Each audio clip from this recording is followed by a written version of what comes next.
Buenas noches. Un programa que tiene características especiales porque, bueno, en principio quiero que este programa salga en memoria de Nicolás Palazzotti. ¿Por qué?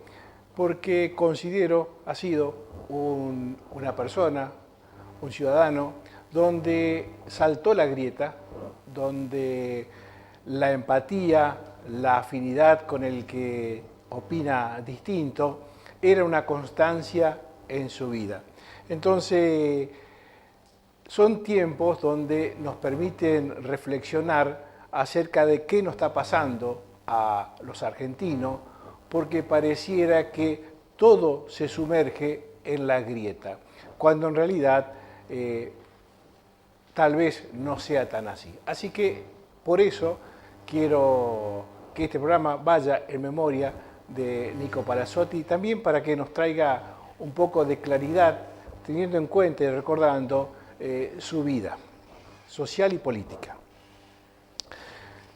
En segundo lugar, quiero marcar con mucho énfasis el repudio hacia el atentado sufrido por la vicepresidenta hace unos días atrás, este intento de magnicidio perpetrado por este ciudadano de origen de la ciudad brasilera, pero nacionalizado argentino, Fernando Andrés Stack Montiel, 35 años, y bueno, allí hay toda una catarata de información que se está desarrollando y que, como siempre decimos, es la justicia la que tiene que investigar rápida y claramente, donde no haya ninguna posibilidad de duda de por qué, quiénes, si es que hubo gente que ayudó a perpetrar este atentado, que sea la justicia, en principio y en primer lugar, y sobre todo, quien traiga claridad a este hecho. Este intento de magnicidio que corrió como noticia en todo el mundo, y especialmente, por supuesto, en nuestro país. Para analizar este tema, en principio vamos a hablar de este tema. En el segundo bloque estará el plan estratégico que está desarrollando a nivel territorial la Unión Cívica Radical. Y en el tercer bloque, Hernán Godoy con toda su información. Entonces, para empezar ya en el desarrollo de este tema, de este primer bloque, me gustaría avanzar en tres aspectos que considero, en principio, que nos permite pensar lo que ha ocurrido. Como dije, en primer lugar, el repudio, el rechazo a todo acto de violencia de cualquier tipo. En segundo lugar, un aspecto que creo que es central también en la figura de la vicepresidenta, es la centralidad que de alguna manera está gestando a lo largo de un periodo a la fecha, pero también asumido con la autocracia. Y un tercer momento que queremos pensarlo juntos, y por eso la presencia o este programa en función de Nico, hacia dónde vamos. Entonces, para analizar un poquito este segundo punto, que es la autocracia o la centralidad que ha generado la vicepresidenta desde que el momento en que se conoce, podríamos arrancar desde el momento del juicio, donde el fiscal viene haciendo estos alegatos que finalmente terminan con un pedido de sentencia de 12 años, Luciani y Mora, y que de alguna manera la vicepresidenta está un poco desdibujada, por decirlo de alguna manera, con respecto a los problemas económicos que el país venía y viene llevando adelante. Lamentablemente, veníamos sosteniendo un índice de inflación muy elevado que se fue asentando en los últimos 2 meses. Se calcula, los expertos, que el mes pasado, va a terminar una inflación alrededor del 7%, puntos más, puntos menos, pero sería ese más o menos lo que se está manejando a nivel nacional. También la inflación, dijimos, el problema del dólar que venía teniendo un alza importante y una serie de situaciones tanto nacionales como internacionales que de alguna manera ponían nervioso a la economía y a la política en el país. Se agrava con el tema del juicio y allí sí empieza a tener centralidad la vicepresidenta con temas que, bueno, todo el mundo los vivió por las pantallas de los canales de Buenos Aires. Decíamos en principio el pedido del fiscal Luciani de 12 años y una cámpora que se empezaba a reorganizar en función del domicilio de la vicepresidenta, que se sumó la cámpora a nivel provincia de Buenos Aires, capital y provincia estaban juntas, y luego viene el discurso de ella de aproximadamente 2 horas en su canal de YouTube, que en vez de defenderse de las acusaciones de los fiscales desde el punto de vista jurídico, lo hizo desde el punto de vista político, cosa que le sale muy bien y que es muy experta en ese tema. Dejando por supuesto de lado toda la parte jurídica que seguramente los fiscales defensores que ya han comenzado en el día de hoy harán sus respectivas defensas. Otro punto que surge también como anecdótico en todo este proceso, en esta cronología que vengo relatando, es la presencia del presidente, en el cual en la entrevista dada a Marcelo Bonelli y Alfano en A Dos Voces, tiene una expresión que descoloca, por lo menos, a los que vienen siguiendo la política desde hace muchísimo tiempo. Y es esta forma de ver la realidad de una manera distinta cuando se está en el gobierno que cuando se está en la oposición, algunos llaman el teoría de Maglini, y que dice que él prácticamente a Luciani que no le pase lo mismo que a Nisman. Es decir, con estas acusaciones hechas por Luciani en relación a la acusación que iba a hacer Nisman 2 días antes de ser asesinado. Esta comparación, por supuesto, descoloca a todo el mundo y de alguna manera quienes conocen más del tema dicen que esta expresión lo que quiso generar el presidente es tomar la centralidad que ya la tenía la vicepresidenta con toda esta movida que se hacía en la calle frente a su domicilio. Es decir, aquí había de alguna manera una intencionalidad por parte del presidente de querer ocupar este lugar que ya lo venía gestando intensamente la vicepresidenta.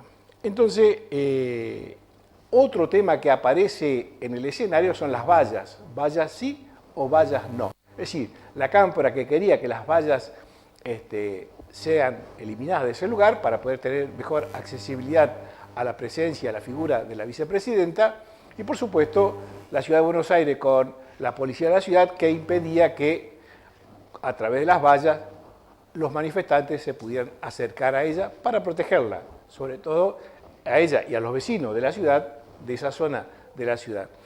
Bueno, con la intervención de un fiscal, finalmente las vallas se retiran y la gente puede acceder libremente a saludarla, a homenajearla, cuando la vicepresidenta llegaba a su domicilio luego de las jornadas de labor que había en la legislatura.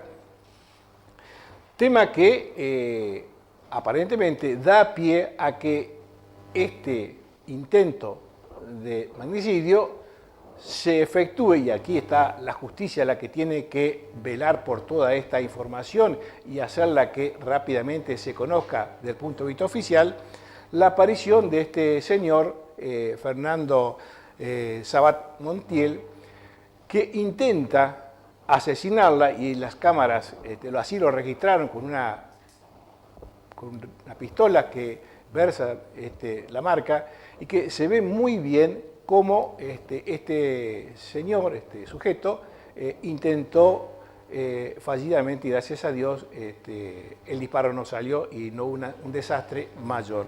Entonces, todas estas cosas y este relato que vengo haciendo da cuenta de un proceso que se venía gestando desde el momento en que se da el juicio hacia la vicepresidenta por la causa de vialidad, y que de alguna manera esta centralidad se solapa con esto que nosotros denominamos la autocracia. ¿Y qué es la autocracia?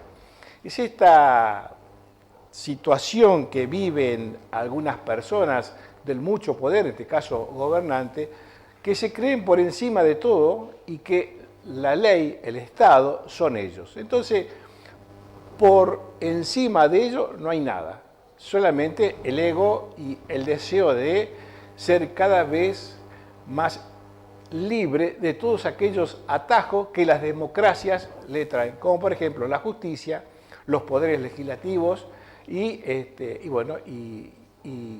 poder judicial. Entonces, cada vez más vemos en ella cómo esta actitud autocrática se ve reflejada en cada acto de su vida pública. Entonces, por un lado, la centralidad y la autocracia se solapan en la figura de la vicepresidenta.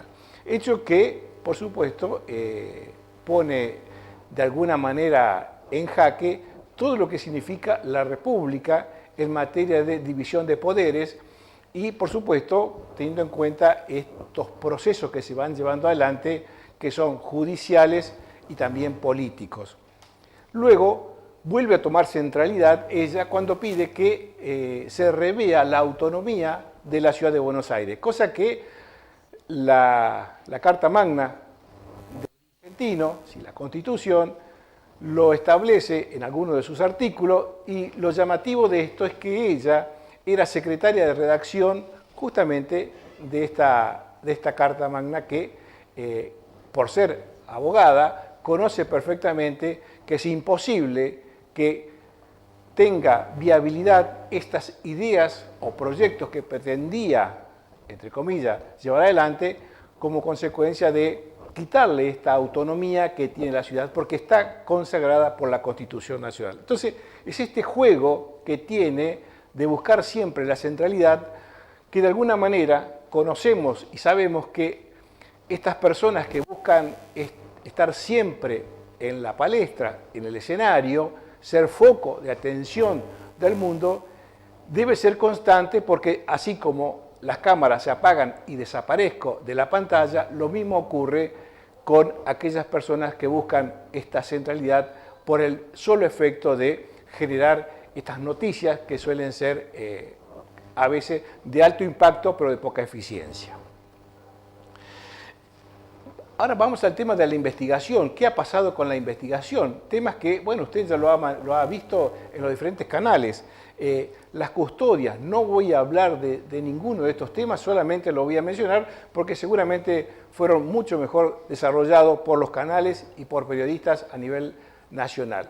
El tema de la custodia, un punto que muchos se preguntan, ¿qué pasó con la custodia de la vicepresidenta? 120 personas que están predispuestos para cuidarla, y se sabe que de alguna manera esto falló.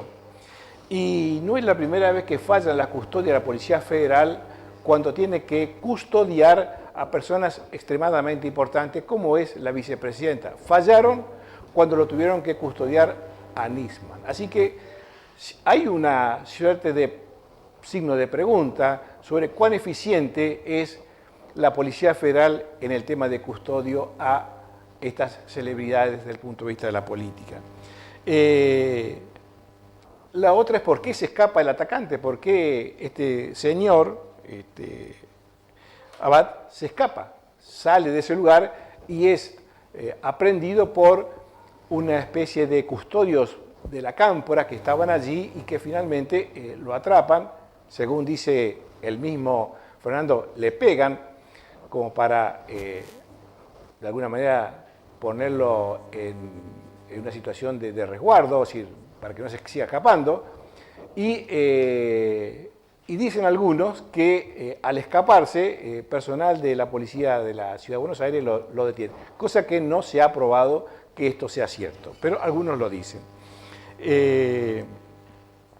Y la otra es el teléfono. ¿Qué pasó con el teléfono? Que finalmente, por un mal manejo de los software que estaba especialmente diseñado para que eso no ocurra, ocurrió lamentablemente. Y bueno, parte de esa información de alguna manera están queriendo recuperar, pero ciertamente el grueso de la información se ha perdido. Entonces, todos estos escenarios nos están colocando en un lugar que es bueno marcarlo porque nos llevan a una palabra que también ha jugado un rol muy importante en el discurso tanto del oficialismo como desligarse de ese rótulo a la oposición, que es el odio. Entonces, cuando se habla de odio, significa que la otra parte está desnaturalizada, no tiene relevancia en las apreciaciones y hay todo un discurso de aniquilar, de neutralizar, de menospreciar al otro. Entonces, se ha observado en la política que tanto de un lado como del otro, el odio ha sido de alguna manera utilizado para beneficio de ambos extremos. Y por lo tanto, esto no conduce a la solución de los problemas que tiene el país de la inflación, de la desocupación, del desequilibrio en las balanzas comerciales, etcétera, etcétera, etcétera. Por lo tanto, las armas del odio nos conducen a escenarios que son muy peligrosos, porque la historia argentina está plagada de muchos ejemplos donde el odio ha conducido a derramamiento de sangre. Entonces, vamos a ver el primer video, que dura solamente 1 minuto 28 segundos, en el cual el senador por Formosa del PJ, José Mayán, hace también una afirmación totalmente descolocada y rápidamente salieron a criticarlo, la oposición y el oficialismo, a bajarle el tono de la intensidad de sus palabras, al decir que para que haya paz social había que frenar y eliminar el juicio que lleva adelante o que está llevando adelante estas 13 personas involucradas en malversación de fondos y en el caso de la vicepresidenta jefa de la asociación ilícita. Entonces ya este senador, que es presidente de bloque, que si quieren paz social, bueno, que anulen el juicio. Pero vamos a verlo, es 1 minuto 28 segundos. Este señor se llama José Mayans, es senador y ayer prácticamente extorsionó a toda la República Argentina diciéndole que si lo que quieren es paz social hay que suspender ya el juicio que se le está siguiendo, entre otros a Cristina Fernández, a Julio De Vido, a José López, por direccionar obra pública en Santa Cruz. Es senador por Formosa. Es una barbaridad, pero es lo que quieren y lo que piensan y lo que siempre buscaron. Sí. O sea, no es que se le ocurrió a Mayans, básicamente lo que siempre se buscó, y sobre todo desde que se conocieron los alegatos de la Fiscalía, que empezó a convulsionarse mucho más el clima, lo que está en el fondo es esto. Sí. Porque esto es lo que quieren. Lo que pasa es que Mayans lo termina diciendo que es una brutalidad. Sí. A mí me cuesta entender cómo pretenden frenar el nivel de violencia que claramente existe en la sociedad, cuando el nivel de violencia parte de la política. Si no entienden esto, pueden echarle la culpa a los medios, a periodistas, pueden hacer lo que quieran, pueden ponerlo a Mayans hablando, a Victoria Donda escribiendo una carta acusando a la... Y la verdad es que es la política. En algo tiene razón Victoria Donda, es la política, lo que pasa es que es toda la política. Sí. No es ustedes son los malos, nosotros somos los buenos. Se olvidó Victoria Donda en su nota de poner los nombres del kirchnerismo, que también actúa con odio y que también genera odio. Pues la verdad, si estamos hablando de cargar las armas del odio se cargan desde la política. Bueno, muy bien. Las armas del odio se cargan de la política. Y mostramos un ejemplo, el senador Mayán, pero también hay que decirlo que de los dos lados, o de ambos lados, porque cuando uno observa, ve y analiza las declaraciones también de la oposición en función de, bueno, destruir aquello que el oficialismo de alguna manera cree que es bueno, también allí hay esta semilla o estas armas del odio que hablaba Lajer recién.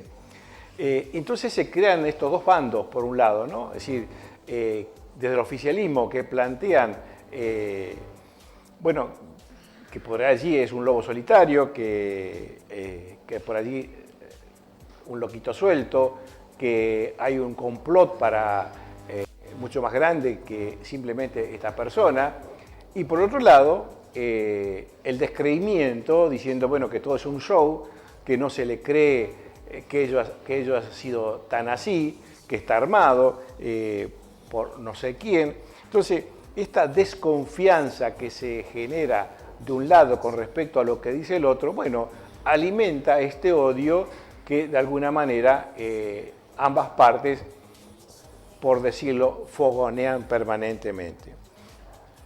Y el gobierno, bueno, crea esta inestabilidad diciendo que, bueno, es la oposición la que promovió todo esto, es el partido judicial el que lleva adelante esto con los juicios a estas 13 personas, o los medios de comunicación que permanentemente están fogoneando a través de las editoriales y de la información para que estos lobos solitarios, si es que así se los puede identificar, o este individuo suelto, si es que también lo podemos catalogar, o cualquier persona, de alguna manera, se desequilibre en un determinado momento y empuñe un arma y pueda matar a un ciudadano. Entonces, es muy difícil encontrar estos canales que nos permitan saldar esta grieta y encontrar este antídoto para el odio.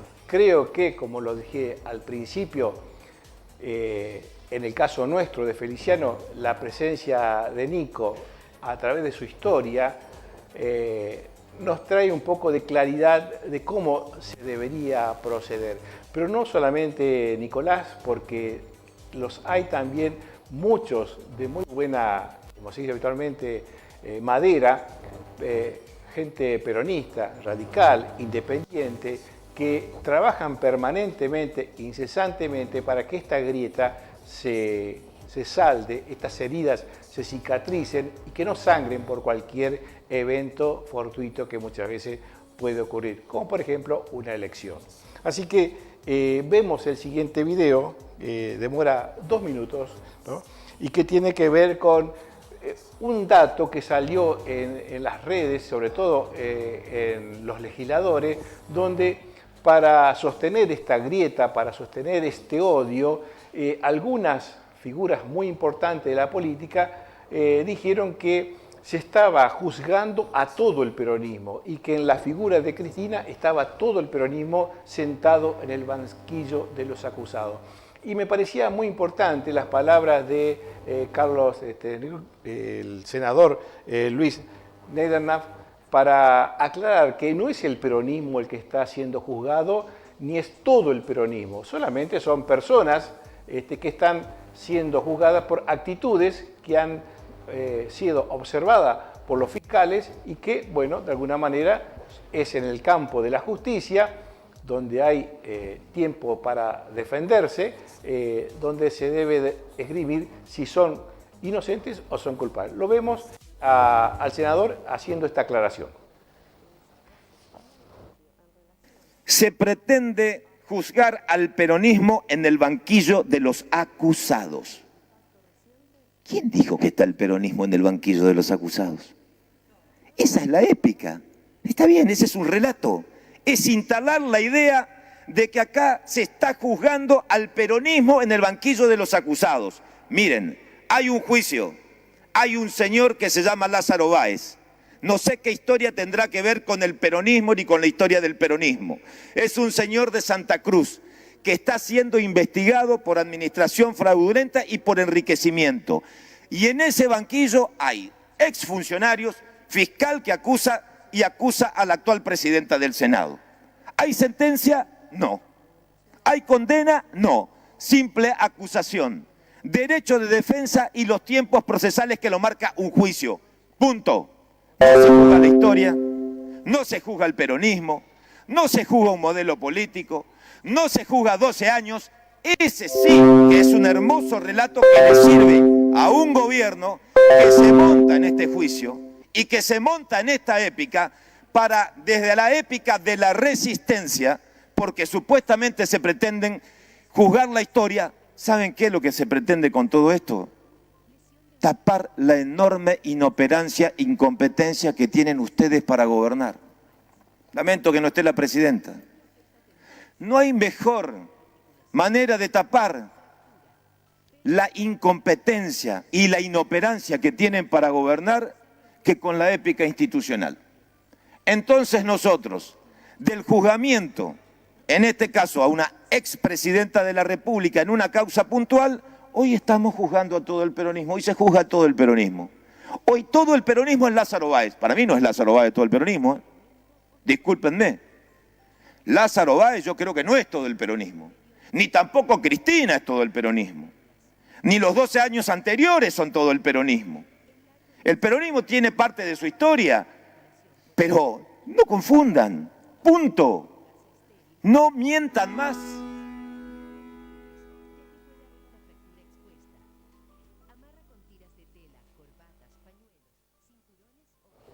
Bueno, lo estábamos diciendo, con palabras muy claras y muy contundentes, aquí lo que se está juzgando es una situación puntual, con personas puntuales que han estado involucradas en hechos puntuales que los fiscales que acusan lo han detallado, y ahora viene la instancia de los fiscales que la van a defender, en el cual tratarán de revertir todas estas acusaciones hechas, y será la justicia, los jueces, que dictaminarán a través de su sentencia la culpabilidad o no, y si es culpable y no están de acuerdo con ese fallo, habrá instancia superadora para seguir hasta finalmente la Corte Suprema de Justicia. Así que no hay proscripción alguna, como a veces se quería mencionar, no hay proscripción, y todavía no hay sentencia firme, y ni siquiera hay sentencia sobre la figura de estas 13 personas que están sometidas a juicio. Había un videito anterior que tenía que ver con esta correlación que veníamos haciendo de la corrupción. Carlos Pagni en el programa anterior hablaba de esta matriz de corrupción que se había gestado con esta persona que había tirado, López, que había tirado los bolsos, y que de alguna manera el hecho de condena de López venía desde 2008 en adelante, y que aparentemente todo el mundo se sorprende cuando López, aparentemente el dinero no era de López, sino que era de Macri. Así que esta confusión que hay en la mente de algunos políticos a nivel nacional para deslindarse de las responsabilidades es llamativa y es preocupante. Estaba ese video, y a continuación estaba un fragmento muy cortito también de Daniel Heinz, donde hablaba de la corrupción en Entre Ríos y cómo se robaba de alguna manera para la corona. Era un fragmento que habíamos extraído de allí.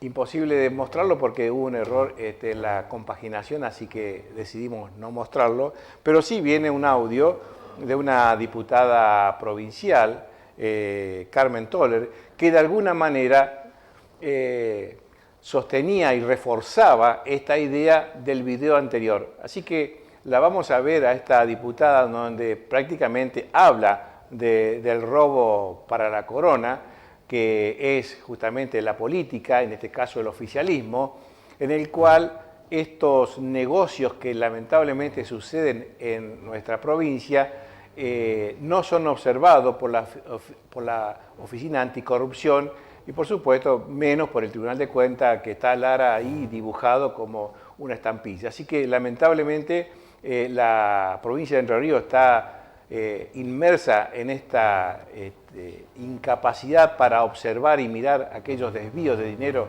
que se producen y que benefician, según esta legisladora oficialista, esta diputada, y ella lo dice muy claramente. Así que vamos a mirar y observar lo que dice esta diputada, y esto ocurrió el año pasado, y hasta el día de hoy no hay ninguna investigación con respecto a los dichos y a las acusaciones que hace esta diputada del peronismo entrerriano. Lo vemos, por favor. Y bueno, vos como diputada, yo creo que hoy, ya que vos estás en contra de todo esto, que no nos ayudan a nosotros, tendría que estar acompañándonos y dando la cara y diciendo esto que nos dijiste a nosotros ahora. No pude estar porque no me dijeron que iba, no soy adivina. Anoche 3 veces hablé con Bailo, me dijo voy el 8, y va hoy no me dice. Y bueno, entonces, ¿en qué estamos, loca? Entonces, ¿en qué estamos, Porque Carmen? no se deja manejar por Olano y Olano no quiere que esté, porque yo le voy a cantar las 40 en público. ¿Vos podés venir con nosotros acá, Carmen? A ver, ¿qué decisión? Yo no voy a ir a poner la cara por un gobernador que después no va a cumplir. Acá el que tiene que tomar la decisión política de exigir balanza, canon correspondiente, resarcimiento con la ruta es el gobernador. El diputado no tiene poder para eso. ¿Me entendés? ¿Querés que lo diga en público el gobernador salga a decir quién es Carmen para decir eso?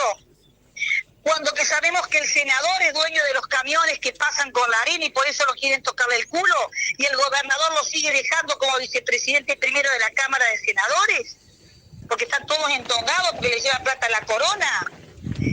Por eso estoy en contra de Bordet, ¿vos me entendés? Porque están todos entongados porque le llevan plata a la corona. Bueno, después de esto fue el marzo del 2021, no hubo ninguna presentación ante la justicia, fue una información que corrió por todos los portales de la provincia, pero bueno, los fiscales estaban durmiendo la siesta, así que no se enteraron de esto, lamentablemente. Este tema que habla la legisladora es un tema que vamos a seguir trayendo a la pantalla. A partir de la semana que viene estaremos informando y hacia adelante de todos estos temas que están pasando en la provincia de Entre Ríos, tanto del lado del oficialismo también como lo que está sucediendo en el lado de la oposición. Y para ir terminando, porque ya están nuestros invitados que vamos a hablar sobre un plan estratégico que tiene el radicalismo y lo ha estado trabajando a nivel territorial en diferentes ciudades para ver cómo se presenta, con qué herramientas se presenta al próximo año para las elecciones, vamos a escuchar y a verlo a Manes, que de alguna manera nos da estas estrategias, estos tics, como para poder encontrar puentes que nos permitan saltar por esta grieta y sobre todo calmar este odio que existe, sobre todo en algunos sectores de la sociedad. Lo vemos y después venimos nuevamente al piso. Te lo respondo y después si me das un minuto, lo que te quieras. explico científicamente por qué pasa todo esto. Pero primero voy a la respuesta concreta. Se soluciona, en mi opinión, con empatía. Empatía es la habilidad de ponerse en los zapatos del otro. Es reconocer que el otro tiene pensamientos diferentes a nosotros, creencias diferentes a nuestras creencias y que quizás tenga razón. Eso parece fácil, pero es muy difícil. Y también sentir lo que siente el otro. La empatía es sentir lo que siente el otro. Si no reconocemos al otro, es imposible. Con empatía, reconociendo al otro. Es lo que justamente lo hace la grieta. Y esto es lo que pasó del 2015, bueno, lo que pasó con el kirchnerismo antes, lo que pasó en parte con el macrismo, que no se reconoció al otro, y ahora que este gobierno no se reconoce a los que no son parte de este gobierno. O sea, tenemos que dejar esa lógica. Entonces, con empatía, reconociendo al otro. No se puede reconstruir la Argentina dejando afuera a gran parte de argentinos. Claro. Y segundo, con algo superador, como fue la democracia. Nadie va a dejar de ser del frente de todos o de Cambiemos. Pero tenemos que decir, che, queremos que Argentina produzca el doble, queremos que los chicos se eduquen, que coman, que tengamos seguridad, que cuidemos las fronteras, que nos insertemos en el mundo. ¿Queremos ser un país desarrollado? Vamos, bueno, no, seguí siendo radical del PRO, del peronismo, pero vamos por algo superador. Entonces, en síntesis, la respuesta es, se sale con empatía, reconociendo al otro, y con un sueño colectivo, claro, que nos haga parte a todos, como fue la democracia. Bueno, creo que allí está la clave para poder encontrar estas salidas a este laberinto en el que estamos inmersos. Como dijimos al comienzo del programa, para muchos Nico ha sido la clave para poder entender esta empatía y cómo estar por encima de las dificultades que muchas veces nos encontramos. Creo que el ejemplo más claro fue el abrazo de Nicolás a Damián cuando gana Damián las elecciones y él sale de la Casa Radical y va a saludarlo a Damián en la casa del Partido Justicialista. Un gesto que lamentablemente de la otra parte da mucho que decir. Bueno, de esta manera damos inicio al programa.